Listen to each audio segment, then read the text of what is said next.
How's it going, everybody? Back with another Grow Strong Industry podcast. I'm Nick Schweitzer. This is Rory Kagan. And today we are here with Jacob England.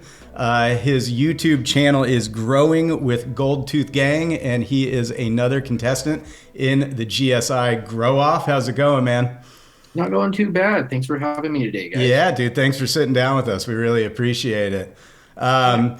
To start this thing off, we kind of want to just let everybody kind of get to know you, who you are, and where you're hailing from. Yeah, so I guess my name's Jacob England. I already know that. I'm from the little town of Farmington, New Mexico, born and raised. I've been growing weed since I was 16 years old. I was actually one of the youngest medical patients in the state of New Mexico, right before my 17th birthday. Just kind of, I have numerous issues, numerous injuries, different things. They put me on the whole, take a handful of pills to get better type of thing. And it just didn't work out for me, and cannabis did. So, I've been an avid advocate for cannabis. I went to the University of Denver to get my master's degree. I was actually trying to get my doctorate just so I could prescribe medical cards to people. We did kind of go more of that recreational route where we're at, and as you can see across the country. So I definitely kind of shifted everything that I've been doing, and now I work at a grow here locally for recreational and medical, do that full time. And, I'm just an avid, like I said, advocate for medicine, and I definitely want to help people, help patients, because I know how much it helps me. Yeah, right on. That's a great story. And, we don't necessarily have to, but would you want to walk through some of those medical conditions that kind of led you into cannabis and what they were replacing what cannabis was replacing in terms of the pharmaceuticals that you were prescribed to? Yeah, for sure. So kind of with my social work degree, I'm very open with what I've been through, just because I truly believe that you can help people based on what you've been through.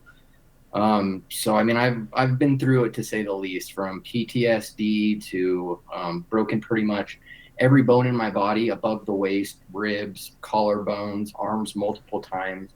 I've raced motocross, UTVs. I was about to ask what sport broke you like that. Yeah. I've actually snowboarded since I was 3 years old. I've been on snowboarding teams, and then just traveled the country, really, just racing motocross, UTVs, like I said. Wow, right on. But I broke my neck going on 6 years ago. Yikes. So they put me on a handful of opiates, which I'm definitely not an advocate for. While I was going through my master's program, I was kind of dealing with all of this, and it was just really, really putting me down. And at that time, we just wasn't seen as friendly as it is now. It definitely was getting there at that time, but it just wasn't quite there. So during that time, I switched completely off of opiates onto medical marijuana, and it saved my life, quite frankly. But even before I broke my neck, 16 years old, I broke my arm. They took my ulnar styloid out. So I've been pretty much an opiate child, you could say, that the government, kind of forced back in those days, which is really sad to see. But that was also one of the reasons why I went into my social work program, because I actually went to help change legislature in Colorado and New Mexico to where opiate patients could get their medical cards, no questions asked. Where before it was kind of this weird, if you take opiates, you can't have weed. But based on some of the research that we were doing, and I'm no doctor or anything, do your own research. But kind of the findings we found were individuals who took marijuana with the opiates worked almost twice as strong, so you could actually use less opiates and get the same effects medically. So finding that's actually what I did for my dissertation, and just the findings of it, everything I've done, I've researched it to the fullest, and just marijuana is an amazing thing. It's crazy that at one point in time, and this is all changing now, but at one point in time, it was like an opiate was looked at as a better solution, which is addictive. It ruins people's lives. A better solution to a natural plant that's non-addictive, being Exactly. cannabis, right? I mean, it's just that backwards kind of war on drugs look at things. Oh, it came out of a lab, it's good. Came from Yeah. nature, it's bad. Like that was so confusing, and I'm so glad that those times are changing. And I mean, thanks for your work and making that happen. I mean, that's definitely an admirable thing you've been doing. Yeah, no problem. I mean, I'm like I said, I'm kind of out of the social work thing. I'm doing a grow here. We're growing 2,000 plants outdoors, 400 indoors. We're just trying to give our patients and our rec patients, just the best care they can with this product. Because it's helped me, with just that. And then I've had PTSD since I was younger, just because of some of the things I've went through. So I was prescribed Xanax, for instance. So it got rid of that completely. So it's like this plant that, I was taking these drugs for anxiety and pain and nausea and all these different things. And marijuana cured all of that for me. Yeah, that's amazing. So, But a That's great. testimony. And so, tell me a little bit about this cannabis farm you work on now. What do you do there? yeah, for sure. So it's Lava Leaf Organics. We're located in Aztec, New Mexico. So I'm one of the partners slash growers. I help out at the retail dispensary. So I've been helping them for going on 3 years now. It's one of my family friends. I mean, I've known the family for close to my whole life. So I do all of it. I have 200 plants outdoors that I grow. I help with the indoor. I work at the dispensary 2, 3 days a week. I'm starting a hash lab up here pretty soon, just to give our patients a little bit more variety in what they want. Um, And is that so like a collective of smaller farms that all kind of funnels into one? yeah, so it's a kind of a cool thing we do. So a lot of the growers here in New Mexico, they'll do 2 to 4 growers per every 1,000, 2,000 plants. What we're doing is we have different businesses or teams supplied to each row. So a row may have 100 to 200 plants, and these collectives will take care of their row, and then the business will, divide fairly on what they get, which actually comes Interesting. out to being a lot more fair than paying your people hourly. Yeah. But with that, a lot more care goes into the plants. So we're an all organic farm, as organic as we can, organic, no-till soil, no chemicals, no pesticides. We're using river water, irrigation water that we treat. So we're just trying to do it as clean as we can. That way, the end consumer has the best product they can. Yeah. So, Oh, that's awesome, dude. That's yeah, great. I appreciate it. That's great. So, I guess tell us a little bit about your backstory and how you got into the actual cultivation side. Like we know now, that you started using cannabis to kind of, help alleviate, these conditions that you were taking pharmaceuticals for. But like, when did you actually get into the cultivation side of things? Yeah, so as soon as I turned 21, I was in it. So I actually graduated high school. I have a fairly high SAT IQ score. So I graduated high school when I was 16, went to college right out of that. Ended up getting my bachelor's degree when I was like 19 years old, right when I turned 19, and then just kind of went on from there. But while I was doing these programs for my master's degree, because I loved marijuana so much, because I smoked it, I had to grow. There was no way I could afford what I was consuming and what I needed. I couldn't afford it while going to school, paying all this stuff. So I ended up growing at my house, obviously, when I was 16 years old. So that was kind of the first time I ever bought a Gorilla Grow tent through a HPS, didn't know what I was doing. And then up till 21, I just kind of sharpened my skills. The day I turned 21, I tried actually buying a dispensary in Durango, Colorado. I had the license, I had the building, but at the time it was the last building that was accepted for this use. And just kind of the politics and my age and just kind of everything didn't work out. I got 11 out of 12 votes. So I ended up losing the building, turned into a sheriff's department shooting range. It had to be a unanimous vote, And huh? that final vote I needed. Oh, Yeah. And that final vote that I needed was from a lady that the husband was a sheriff's officer. Ah, So jeez. So it kind of sucked. So I went and tried buying another property, and the county just messed with me and didn't work out. So gave up that idea and just kept doing school. And one of my buddies, Lava Leaf Organics, Mother Meds Organics here in Aztec, New Mexico, they've been in the med market in New Mexico for going on 7 years now. So I was always, friends with them, go out on the farm, taking a look at everything. And then 3 years ago, I was kind of like, hey, man, you know, you need some help. Like, I'm situating from this and I'm trading out for this. And if you guys need help. And he ended up hiring me, and 6 months later, hired my girlfriend. So me and her are just a team now at the dispensary and growing. And Nice it's family good. operation.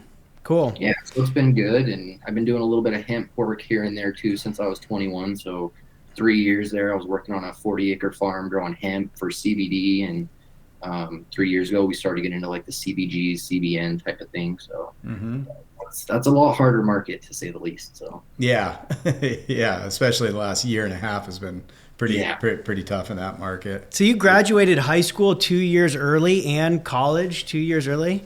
yeah, Wow. yeah. So have my degrees on my wall. Very thankful for that. Nice. And kind of the whole reason why I even went so far in college is just they gave me scholarships for it. Awesome. So I was very, very fortunate. Like I said, just with my education and what I've done. So I ended up getting a full ride at Fort Lewis for my bachelor's. Ended up getting a full ride for my at the University of Denver. You're like Doobie Hauser, MD. Doobie Hauser. Not quite, not quite. Right on, dude. That's awesome. Yeah, I mean, you can tell from your videos you're very well spoken, which is, you know, it's tough to do on camera sometimes. Yeah, for sure. Yeah, for sure. And so, okay, I guess putting it all out on the table, you are a huge fan of GSI products and have been a long-time customer. I think before this interview started, you said you had a Gorilla Grow tent you've had for almost 10 years, which is almost as long as we've been around, at least that brand.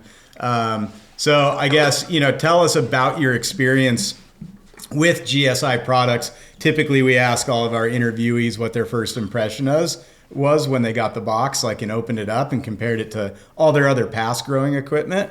Yeah. And I guess let's start there. Have you grown with anything besides GSI products in the past? Any other LEDs and tents and all that kind of stuff? Yes, I have. So as loyal of a customer as I am, I must admit I have bought a lot of different products to try out. I'm definitely more of a hands-on guy, you know, believe it to see it. Sure. So I mean, I buy pretty much everything I see if I see value of it. So I mean, I've tried a lot of the bigger brands of, I mean, anywhere from Black Dog, Lumagrow, Viva Sun, I forgot what it's called, Phototech, CaliWorks. Wow. I'm talking pretty decent purchases. I mean, 20 to 40 lights. I mean, decent purchases for these. And I've always gone back to kind LED. So to start off with, when I was 16, I had an HPS. Ran that my first grow. Didn't know what I was doing. I had spider mice. I had everything you could think of, and I had no clue what I was even looking at. And right after that, I kind of noticed it was because of where I put my tent, because of the heat, you know, just learning these things. So got the HPS out of there, and then I bought the Kind K3, I believe. Mm-hmm. It was 2013, I want to say. Right. And that like ran great. I mean, it ran great for 5 years. And then we kind of did some other operations, and that dispensary I bought, they were running the Lumagrows, so I was running 60 Lumagrows, and it wasn't producing what I wanted. Is that the Pro 650? Yeah, the Pro 650 Yeah. with the controller Yeah. and do it all off your phone, and Yeah. just the Spectrum, and they did all right, but it definitely was not a kind product, to say the least. So yeah, like I said, I just always go back. You know, I tried Black Dog there for a little while, bought a couple of their 1000s, their 750s, 200s, really just every light I could try out, and I had issues with all of them. I had diodes going out. I had to pay for my shipping back, and these were brand new lights. I'd get a brand new light, and diodes would be out on them. I mean, not even a couple diodes, like half of them would be out. So it's just never had that issue with Kind. I mean, I'm running the X2s. I got the 220, the 420, the Veg Bar, and love all of them. So Sweet, right on. Well, we appreciate that very much. What about grow tents? Have you ever used anybody else's tent? yeah, so I've used like Vivasun.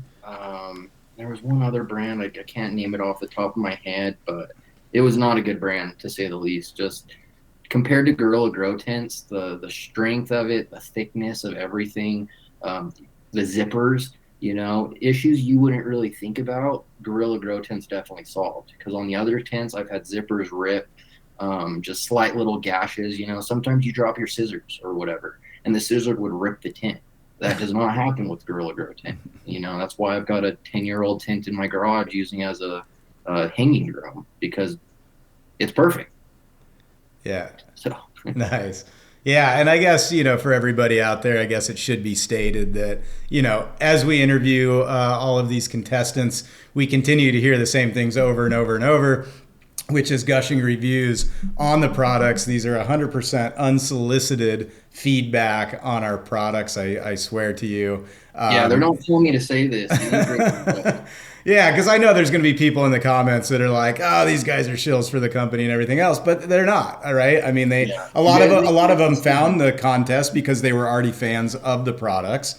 I'll admit that, but I mean, this is 100% honest feedback on our products. And, and we always appreciate it. For me, I've designed a lot of those products. And so it feels good for me to know that the pain points that I was trying to solve in those products actually made it back to the customer and made people super stoked on the products and what they were doing and everything else. So for me, it's like, it's awesome to hear feedback like that, so I appreciate it. Yeah, I'm glad, because I'm glad you guys did it, because like I said, everyone make their own decisions, but from my point of view, there's no light leaks, there's no rips.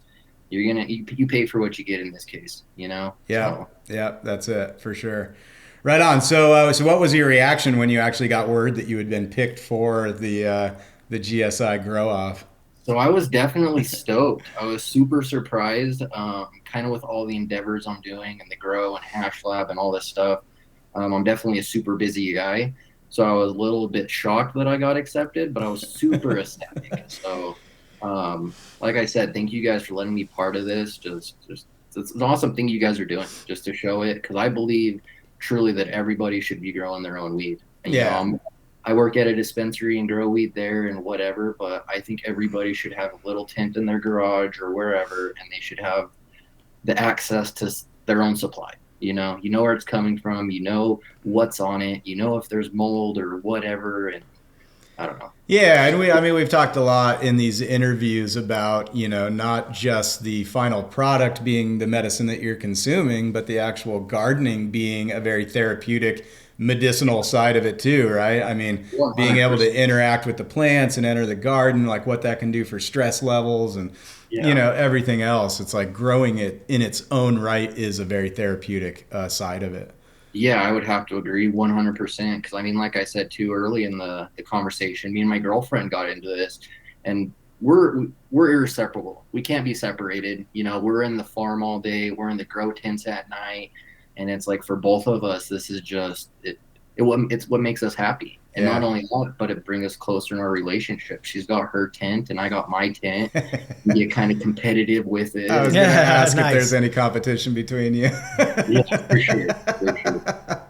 And so you were super busy. So when you got picked for the grow off, you're like, shit, how am I going to pull this off? Yeah, for sure. I was definitely in a little bit of like, oh, how am I going to, find time to do this? But it honestly wasn't that bad. It was no different than me growing a couple extra plants in my tent, and you guys were super helpful this whole time, and just it's been an awesome thing. Awesome products.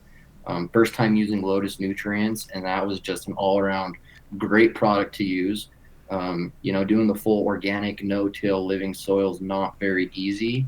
So a lot of these people that are wanting to get into growing, I've been directing them to Lotus nutrients because it's so easy to use. You're not mixing 12, 24, 10 different nutrients.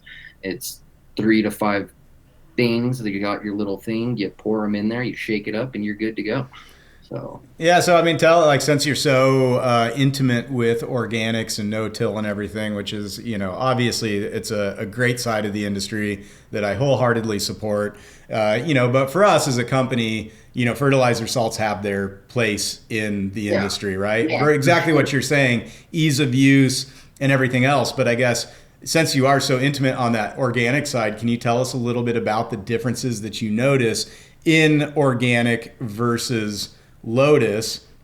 Because I know there's probably advantages to both, right? And so Yeah. I'm not going to be, I'm not, I'm not going to be mad when you say, oh, my organic weed tastes better, and or whatever it might be. Yeah. But So, yeah, what are the big differences that you see there? honestly, so Lotus is so easy to use. I mean, there was multiple times I was like slapping myself in the head, and I'm like, why do I grow organic?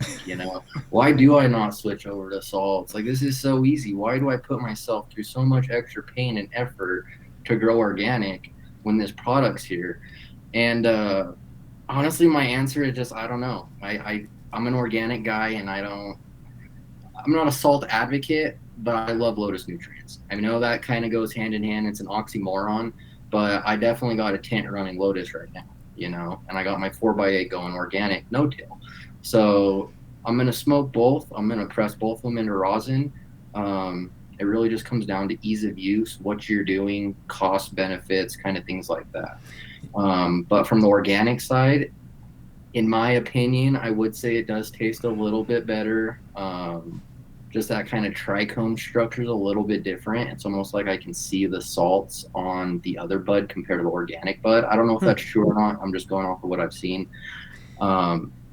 Yumi, is that just a bigger abundance of trichomes when you say you can see the salts on them, or? Well, and that's what I don't know, so I'd have to do some more research. I mean, under the trichomes, it's just the way it turns amber. So, for instance, like my organic bud, I'll keep it in a jar for 2 to 3 weeks curing out, and the trichome stage is very, very vibrant, very just kind of that whitish color. When I use salts for some reason and I cure the exact same way, I just feel like it almost turns more into like a sandy trichome. So almost like a more like ambery kind of brownish color compared to the organic. I don't know if that's that could very well be me, but that's just kind of what I've noticed. Is that interesting from buying Lotus compared to organic? No, it's not. Like I said, I'm going to be running Lotus in a couple of these tents probably the rest of my life. It's so easy to use. What do you notice anything in terms of like your ability to run? Because obviously these new LEDs put out so many photons, that sometimes the plants can have a hard time keeping up, and we a lot of times get the feedback that people can't turn their lights up to 100%. And every time I hear that, I'm like, well, you're just not giving them what they want. Right? They can my lights. I rock everything at 100%. And do you see the salts being able to keep up with that light intensity more than the organics can, or no? Yeah, I would actually say yes. Yeah, just it's more available. So some of the organic, I want to call them issues, but they are, I'd say, a little bit more, I guess, sensitive. So they take a little bit more time to reach that point. Yeah. To where I can hit 2 to 2.5 EC with Lotus within a couple weeks. Yeah. Organics, not so much. I kind of got to ease it up, ease that nutrients, ease what I'm giving to it, let the soil do its thing. Where Lotus, I can kind of keep upping it, up the CO2, keep that temperature up, and they do great. Yeah. And with kind of the whole organic too, because I have sent off some of these for testing, and the salt-based Lotus honestly had higher THC on it.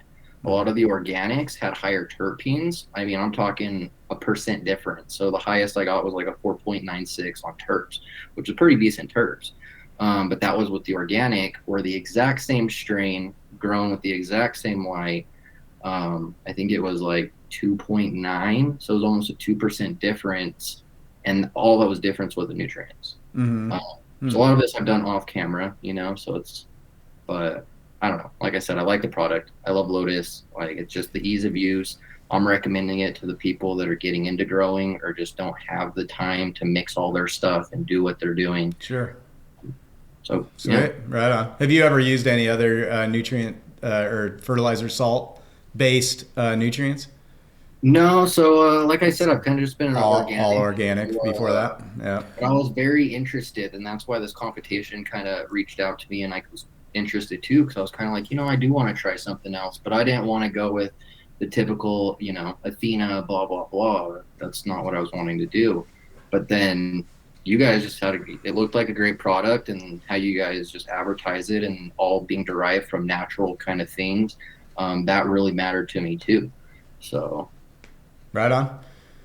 Tell me about the quality comparison of the final product when using, let's say, Kind LED grow lights. You know, I know the ones that you got now, the X series, have that IR UV in them. I guess some of the earlier models that you had did as well. But tell us a little bit about the quality compared to other lights that you've used. So the quality is overall better. So I'm a very, I stress my plants out, to say the least.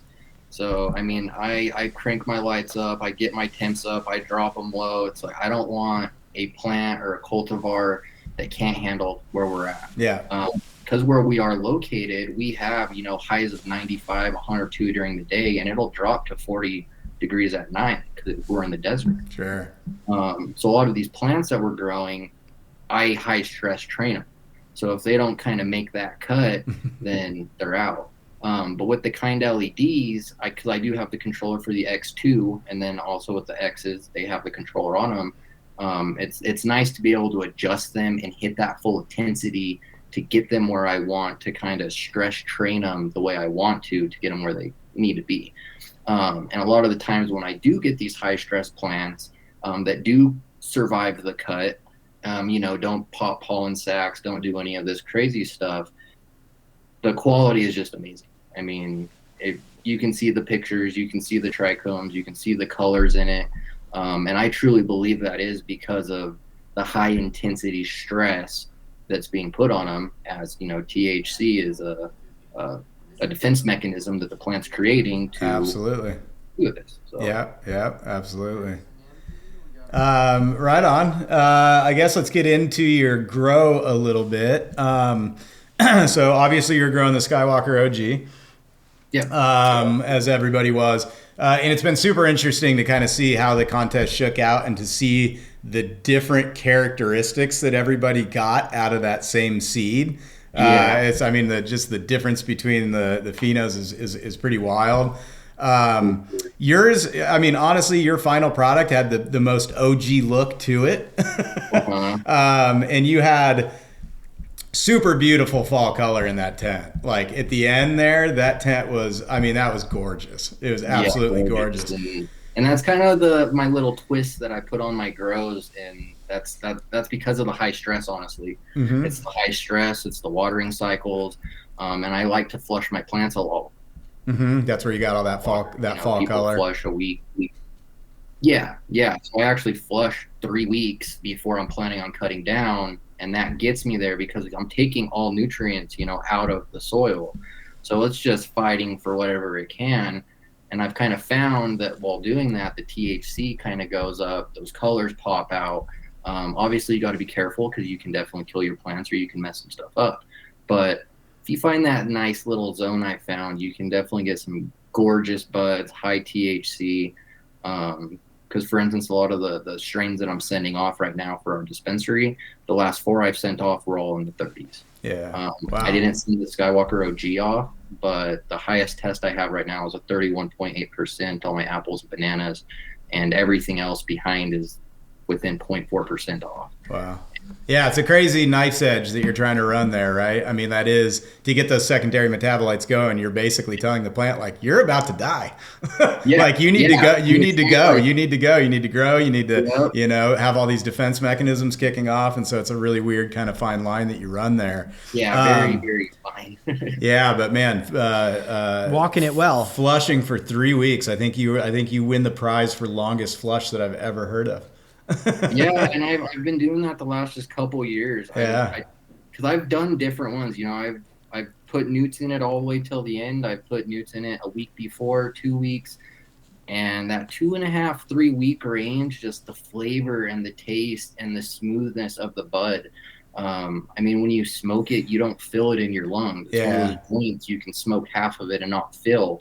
But then you're getting a 31% THC tester with 4% terps. Do you see any drop off in weight from doing that? 100%. Yeah. Okay. I'm not gonna lie. Definitely weight drops off. Yeah. If I do it differently, I'd say I almost get twice the amount. Yeah. But when I do it this way, I'm still getting decent weight. So if I do a 10-gallon pot, 10 plants, and a 4x8, I usually get around 5 to 6 pounds. So that's still 2.5. Still good.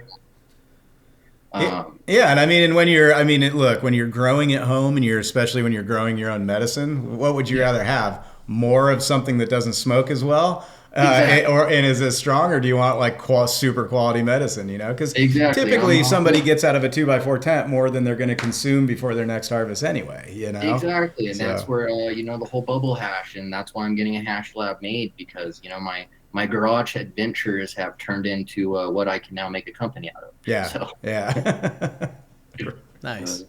And so, how much did you end up harvesting out of that so definitely tent? wasn't the largest yield. I do a very, very fine manicure on my plants. I cut every single ugly leaf off, stems, whatever. I got 420 grams of perfect nug, and then we got 140 grams of a shake and keef. Okay. Yeah, I mean, it's still not bad, for a Yeah, so 420-watt light. yeah, so that's not too bad around that, pound range. I was definitely hoping for, pound, pound and a half, but Mm-hmm. it is what it is. Mm-hmm. Did you flush this grow for a full 3 weeks? Yeah, so well, I flushed this one for around 15 days. So it was like 2 weeks in a day. Did you find that the plants responded differently to a flush of that length with Lotus as compared to the organic soils? Yes. So 100% it does. So for instance, like on the organics, I don't really get that yellowing color that I did with like this crop. So I definitely noticed that I should have done like a 2 week flush or not a 2 week flush, like a week and a half flush, I'd say. So like maybe a 10 to 12 day instead of that 15 day. I should have just gave it one more dose of nutrients pretty much. Yeah, and I mean that makes sense. Organic's going to have things that are still breaking down within the soil, and the microbes are still going to be active, and So so it's just about like a week difference kind of fall off. So I wish I would have gave them nutrients kind of that final week and then flushed. Where I was used to, my organics where I'm just giving them water and the soil does its thing. right, right. I mean, well, yeah, always thinking about things we could do for the next round in an effort to just find that perfection. But I mean, again, this grow looked amazing. You knocked it out of the park. So Yeah, I appreciate that. and for sure. you talk about teaching everybody having a grow in their garden. This competition was great for that, and having representatives like you week after week showing people, walking them through it, really helps facilitate that. So the competition was better for having you in it, and I thank you very much for all the effort you put into it. Yeah, I definitely appreciate you guys too. I know you guys put a lot of effort into it too, and you guys sent us some awesome equipment. So super grateful. Yeah, I mean, do you think you're going to keep going with your YouTube videos after this? Yeah, I think I am. I've been a little bit busy here recently. Our dispensary actually opened November 22nd, so we're going on like month 3 now. So it's been kind of crazy, but it's getting to the point where it's manageable. So I'm definitely going to start some more videos up, and I think I'm going to get into some more like hash videos, how to make rosin. Sweet. And, definitely be making some more videos with your products for sure. Yeah, I mean, like I said, you're a pretty well-spoken guy, and I think that, through the education side of things, I think a lot of people could benefit from, watching your videos and having you kind of walk them through stuff. You're very clear with your information delivery and your stats and all that kind of stuff. So I appreciate that for sure. You could even take it to your outdoor side of things. I have a question. Is there an actual Yeah. is there an actual gold tooth gang, and do you have to have a gold tooth to be a member? So no, you don't have to have a gold tooth. If you have a gold tooth, that would be awesome. But no, it's just kind of a funny thing. Me and my girlfriend came up, so it's actually our company's name here in New Mexico. Nice. So, I own GTG LLC, and then Gold Tooth Gang, obviously GTG. So it's just kind of a name that people have given me over the years at Emerald Cup, and I'm pretty in the network with some of these big breeders and seed breeders, so everyone just kind of gave me that nickname over the years. So I just went with it. It's a good one. It's catchy. It stays with you. Yeah, for sure. Yeah, thanks. Yeah, the front gold tooth definitely kind of helps. Solidifies it. And so, were you able to? I know you're a busy man, but were you able to kind of keep tabs on any of the other grow contestants as you were going through this process? No, so the only really people that I spoke with was Family Trees, Beans to Blaze, I added a Frankie, Wow Arizona. I didn't really pay attention to their stuff, but I definitely talked to like Family Trees and Beans to Plays a little bit, saw their growth. Yeah. Definitely have some competition. So. Yeah. Everybody did great, and it was definitely a cool kind of tight knit community. And I know being busy, it's hard to sit there and watch other people's YouTube videos and comment on them and everything else. So Yeah, I was at midnight trying to do my own YouTube videos before I had to wake up at 5 the next day. So. Yeah, hey, well, you pulled it off. So. If you were to win the contest, what would you do with the prize money that's being issued for it? Shoot, I didn't even know honestly there was prize money until I did this thing. I don't know. Honestly, I'd probably help out one of our other fellow growers at the farm, maybe get a grow going, or guys that want a tent or a light. And I honestly don't need it at the moment, so I'd probably pass it forward. Good for you, dude. I like that. Good for you. That's great. Yeah, That's great. And then what's your plans in the future for just growing in general? I mean, do you have any kind of lofty goals that you're trying to hit personally? Yeah, so I definitely have some huge goals. So kind of as I said earlier, I'm trying to get that hash lab going.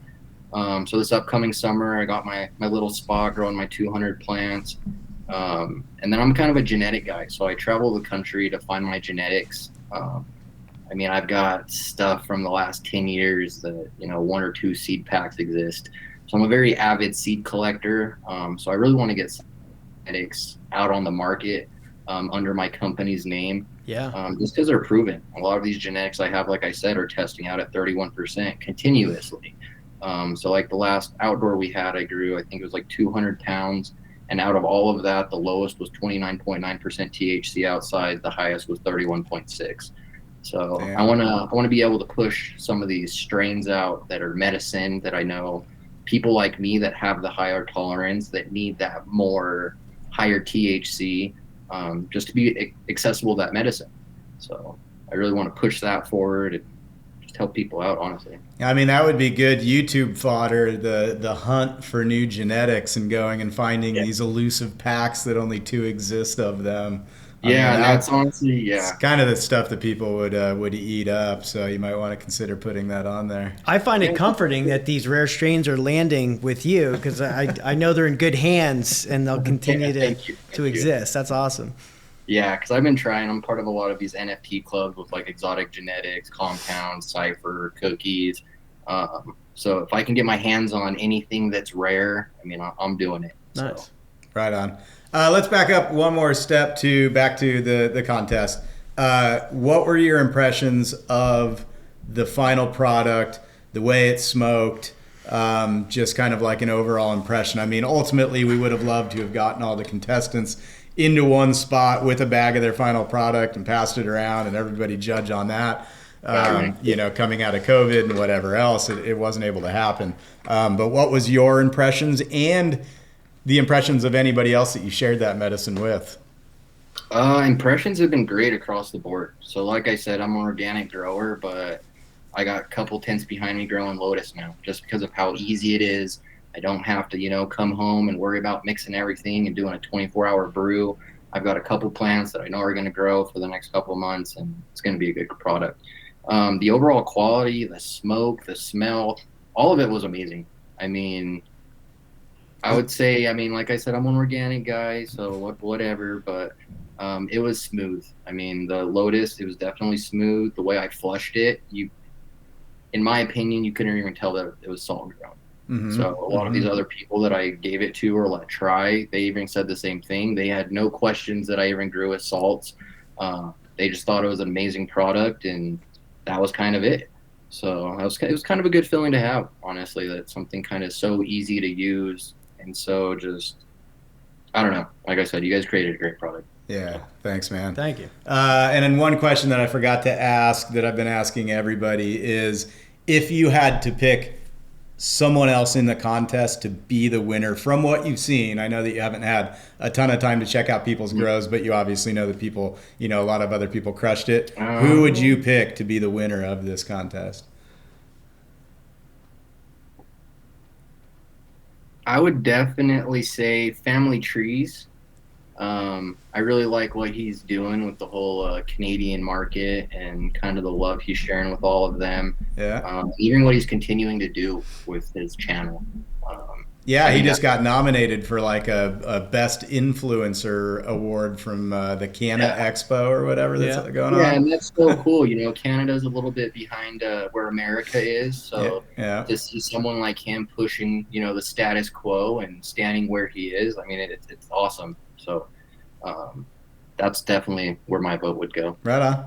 Right on. We've asked everybody that, and your name has come up more than once from the other Oh, contestants. So well, that's good. Well, that's cool to know. Yeah. That's really cool. So appreciate that. Nice. Well, right on, dude. We very much appreciate you joining us today and taking the time to talk to us. So your YouTube channel is Growing with Gold Tooth Gang, and that's all one word, Gold Tooth Gang, right? Yes. So everybody go check that out. Hopefully you'll be posting more videos here in the future because like I said, you do a great job with them, and I think you could be an educational resource for everybody out there. Yeah. And then if I were you, I'd take it to the outdoor side of things. I'd take it to the seed hunting side of things because that's super interesting too. I see a lot of people doing indoor education and not a lot of people doing outdoor education. So that's one pivot, and then obviously just that search for genetics is always an interesting thing to watch. Yeah, so. and it's so much fun. I mean, it's an addiction at this point. So Yeah, that's awesome. Well, cool. Right on, Jacob. We really appreciate it, and thanks for being in the contest. And hopefully, we'll be talking to you many more times in the future. We've obviously got a lifelong fan with our products, so we do appreciate that as well. Yeah, I'd love to spend some time unpacking the legislation change in New Mexico and all that stuff. So another time. But yeah, it was great talking to you today. Thank you. yeah, for sure. You guys too, and appreciate both of you guys. And like I said, thanks for letting me be part of this competition. It's been amazing. So Yeah, right on, dude. Take it. Keep doing what you do. Yep. Take care. appreciate it. Thanks, man.